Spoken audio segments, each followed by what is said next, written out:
Hi everybody, it is Dr. T again, and yay, it is Friday, woohoo!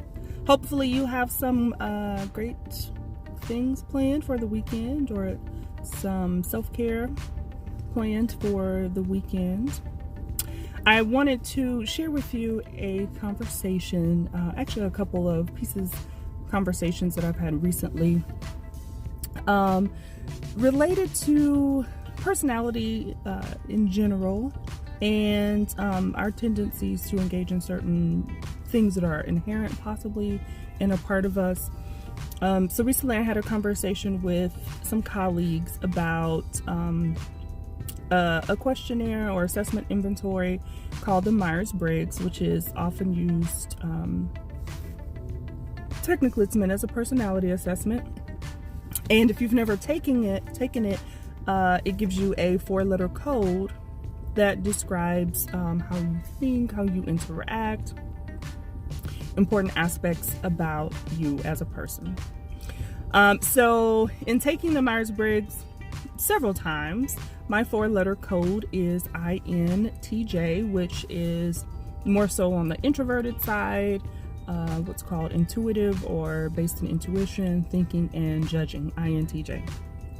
So a couple of things about my code. Oh, first of all, if you've never taken it and you'd want to take an adapted free version, you can just Google Myers-Briggs free, or there's a site, humanetrics.com, that you can go to and get free assessments on there. A couple of Jungian typology and Myers-Briggs adapted assessments. So I'm typically an INTJ. And interestingly, the INTJ profile is in conflict with stereotypical female gender roles, which of course has been a challenge for me in relationships and my professional role, in really navigating that space when it comes to gender roles and my natural inclination when it comes to being a perfectionist and taking control and those kinds of things. But also today, we kind of talked about the fact that I've always been an introvert, but often, especially in my professional life, people are often surprised to find out that I'm an introvert, and people often assume that I'm an extrovert, particularly people who see me doing speaking engagements and videos and things of that. They assume that that means I'm an extrovert, which no, that doesn't necessarily mean that you're an extrovert.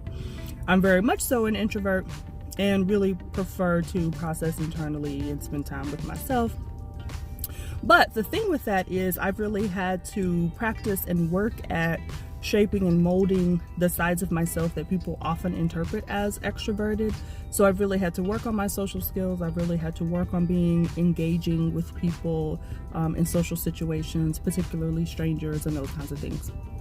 And so even though you may have this natural inclination, you can work to shape and mold that. If you feel like there's a need to do that, right? In your personal life, in your relationships, in your professional life, you can still shape and mold who you are naturally, right? Now, the other big piece of that for INTJs is that people often assume that we are unemotional, right? That we lack the ability to connect emotionally, that we don't feel anything. And that's definitely not true. I'm very emotional. However, one of the big differences for me is that typically I will push my emotions aside to make decisions and tend to base my decisions more on thought and rationality. So it can come across as though INTJs are not emotional or that they're cold, when really they're not. They're just able to separate the emotions in times where they feel like that is useful. Now, professionally for me, where that has come into play is I have to remember that not everyone uses my same process. Right? I have to remember that there are some people who prefer to make decisions based on emotion, and that they may not be as rational or thoughtful even as I am in making decisions. And so, I've got to be sensitive to the way that other people choose to do things, possibly, and be empathic towards that and see, okay, how can we share some common ground, but also understand each other's perspectives. And so what came out of this conversation, kind of the larger message was, if we're going to be leaders in our professional lives or in other ways, ethical leaders even, we've got to model the way, right? If I have to be willing to step outside of my comfort zone, whether that's shaping my extroverted side or recognizing that some people engage more with emotions than I do, or have a more difficult time separating out the emotions than I do. If I want other people to be sensitive to me in my process, I've got to be sensitive to the process of others. Also, we have to recognize each other's humanity, right? That, you know, regardless of what title I may hold or position I may hold, you know, Dr. T here, but I'm still human, right? I still bring these parts of myself into every interaction, and we've got to remember that about each other, and hopefully in all of that offer each other some grace in our experiences and our interactions, and recognize that no one's perfect, right? We all bring these experiences and parts of ourselves, and be thoughtful, offer some grace and mercy to the people around you when it's called for, because at the end of the day, it is about us and what we can take away from life, what we can learn, and also what we're leaving behind. And so if all you're leaving behind is these jacked up relationships and people who hate you because they feel like you've done them wrong and you've never offered any grace, that's definitely not the type of legacy that most of us want to leave.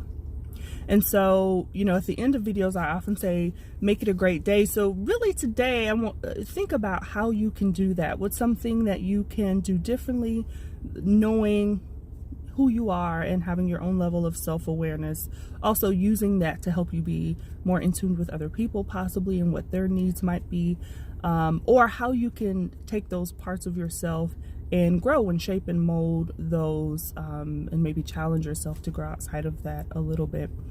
Leave me some comments and let me know what your Myers-Briggs code is, or your Jungian typology is, or other aspects of your personality that you feel like have impacted your professional life, your relationships that you would like to share. And if there's other information you'd like to know about various personality assessments or other topics, let me know that as well. Maybe we'll have a podcast episode on the topic. So definitely make it a great day. Enjoy your Easter resurrection weekend if you celebrate that. If not, just enjoy your Friday, Saturday, and Sunday. And I'll see you soon.